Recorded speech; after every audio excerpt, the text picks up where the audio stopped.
What's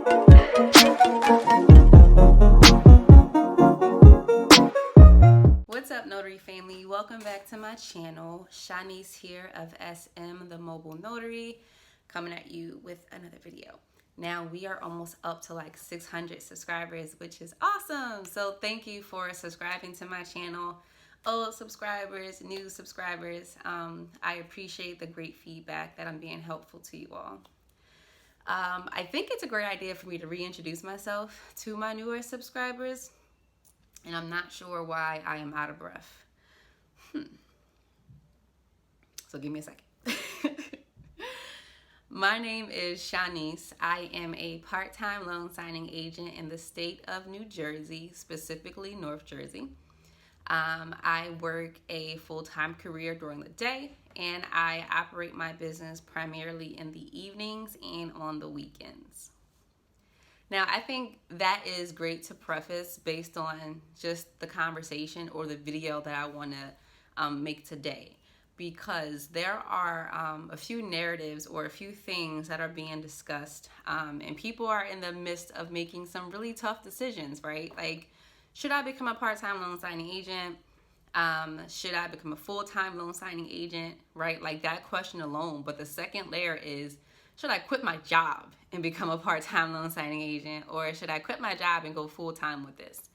And this video is not advice on what to do, but I did want to provide some clarity, since I have been balancing both for a year now, on things that you should consider if you are thinking of transitioning out of your full-time job or your career into operating your business on a part-time or full-time basis. I think we are in a very awesome space, right, where being an entrepreneur is this beautiful thing. And what it also is doing, though, for people who are not, fully transitioned into being a full-time entrepreneur, is that people are looking at their jobs like, oh, it's just, in the way, or it's a hindrance, or it's a time suck, or I'm not really able to focus on, what I really want to do because I have this job. And they're looking at it as a means of prevention versus a way in which they can fund their business. So if you are looking at this video or watching this video, you may be thinking about or be in that space, but I want you to change your mindset and think about ways in which your career can help you fund your business, or your job, how that can help you fund your business, because you're going to need money regardless, right? If you stay in your career, you need money. That's why you're working there in the first place. If you want to be a full-blown entrepreneur, specifically a loan signing agent, you'll need money to do that too.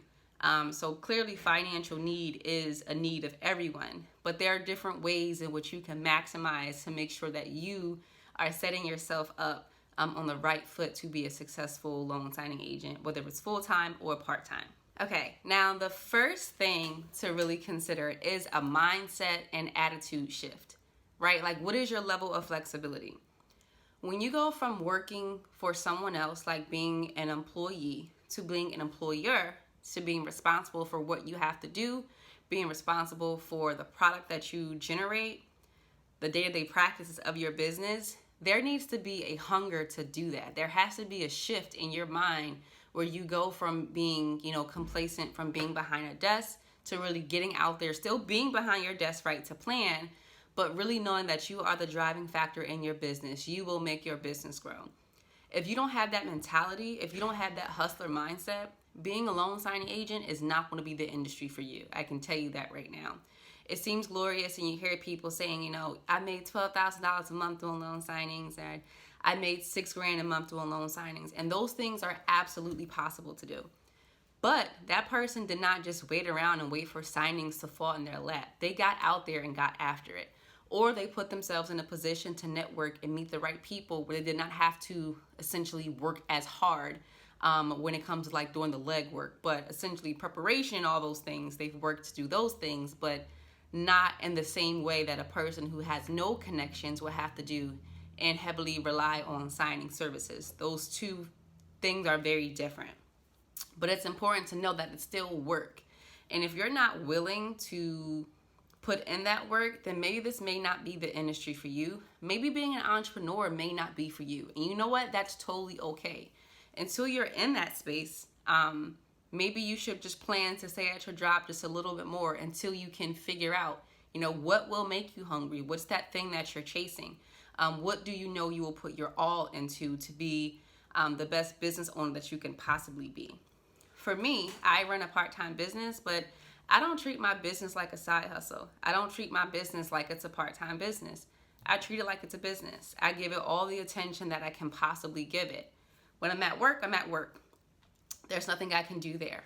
But on the weekends, on my downtime, on my lunch break, like if I'm taking any breaks for myself, I am focusing on how I can make SM, the mobile notary, more profitable. I'm figuring out how I can put myself and my business in a better position to be successful. And that's exactly the mindset that you should have with your business, even if you're only doing it part-time.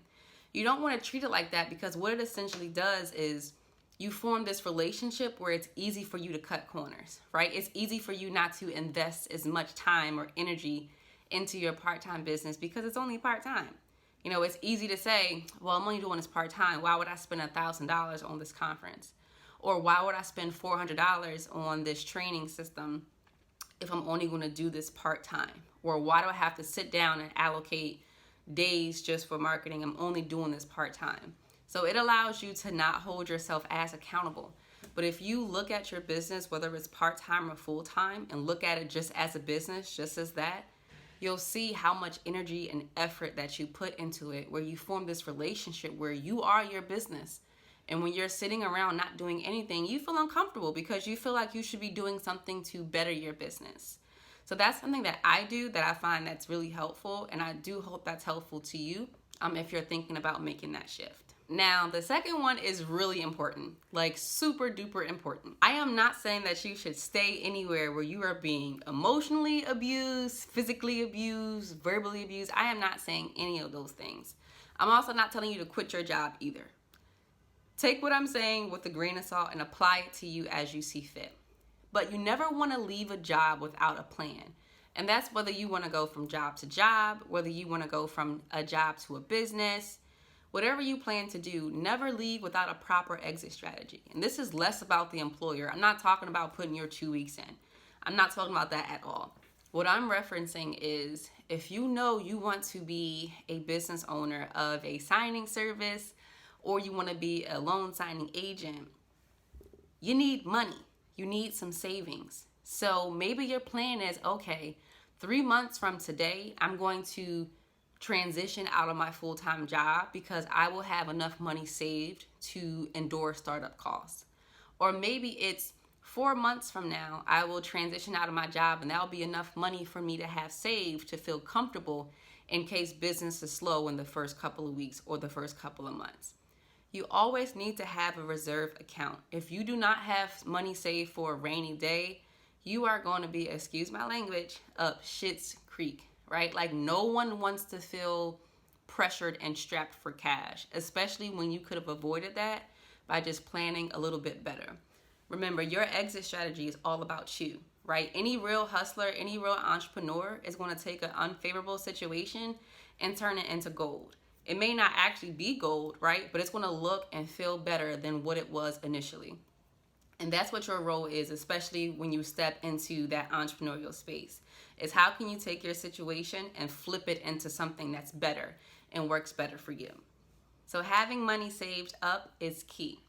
The second piece of that is having a business plan. Like you should not start any business without a business plan, period.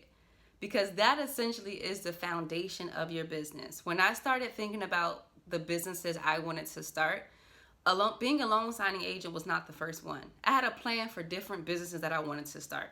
But being a loan signing agent, for me, writing that business plan was so organic. It was so natural because I took a keen to it. I felt connected to it. I felt like it spoke to me in ways that the other businesses didn't, that I wanted to try. It was natural. When I sat down, they just started flowing on paper, the things I needed to do, the goals I had, and it just made sense to me. When you're writing your business plan, it has to make sense, right? Like, you have to have some type of plan that you feel connected with, that when you see it on paper, you know exactly what you need to do. A part of having a business plan is not just important for starting anything, but when you're a loan signing agent, there's a piece of marketing to this industry. You need to be able to market yourself. When you become commissioned, right? Like, first of all, let's even go backwards. You need money to even become a loan signing agent, right? You need to have money saved. And that's to even be commissioned, right? Like, your commission will cost. Your seal will cost. Your errors and omissions insurance, that will cost. All those costs should be incorporated into your business plan. What do you need in order for this to actually become an actual business? You know, how do you want your business to be viewed? Do you want to open up an LLC? Do you want to operate as a sole proprietor? Like, all these things should be a part of your business plan. Now, the underlying piece of that is also marketing. You know, again, how will you market yourself? Marketing is not cheap and marketing is not free. It can be, right? It can be. And you can find some ways to do that inexpensively, like, you know, making business cards, you know, which costs, but it won't be a huge cost. It shouldn't be a huge cost. You can attend like farmers markets and events in your local community. You can drop off business cards at different local coffee shops. There are ways in which you can market yourself fairly inexpensively. But it will still cost, and it's still work, and it's something that you have not been doing previously. So it does take practice to perfect your craft. I say all that to say those are things you should be considering if you're making the shift. That this is going to definitely be a change from what you are accustomed to if your industry never called for you to market yourself. If your industry never called for you to plan out exactly what your next couple of months will look like. This can be brand new, and it could be scary for some people. They may not know where to start.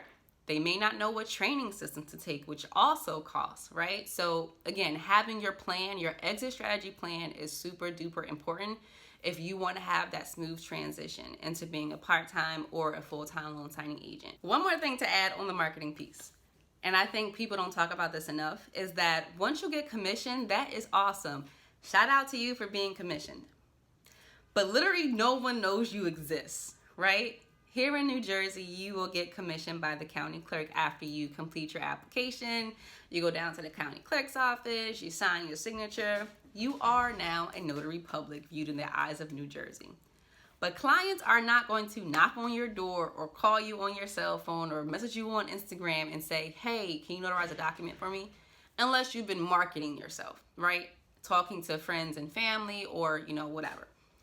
But no one is going to come asking for your services. So that's why marketing is super duper important. And if you're trying to market yourself like months into getting your commission, now you're just not making money. You're not making any profit. So marketing is really important, and it's an expense that you should account for in your plan, which is why you need to have a proper exit strategy plan. Another aspect to consider is your lifestyle, right? Like, if you're accustomed to a certain lifestyle based on the money that you're making, are you willing to make that shift? Better yet, are you able to make that shift, right? Like, if you have bills that have to be paid and they are not flexible, or you have dependents, people depend on you to take care of them or to support them financially, making this shift can impact all of that. Again, once you become commissioned, no one's knocking on your door. You may not make money the first week you're commissioned. Shoot, you may not make money the next week you're commissioned. Things can start off slow depending on the level of hustle that you put into things. But it's important to know that you may have to cut back in certain areas. You may not be able to eat out as much.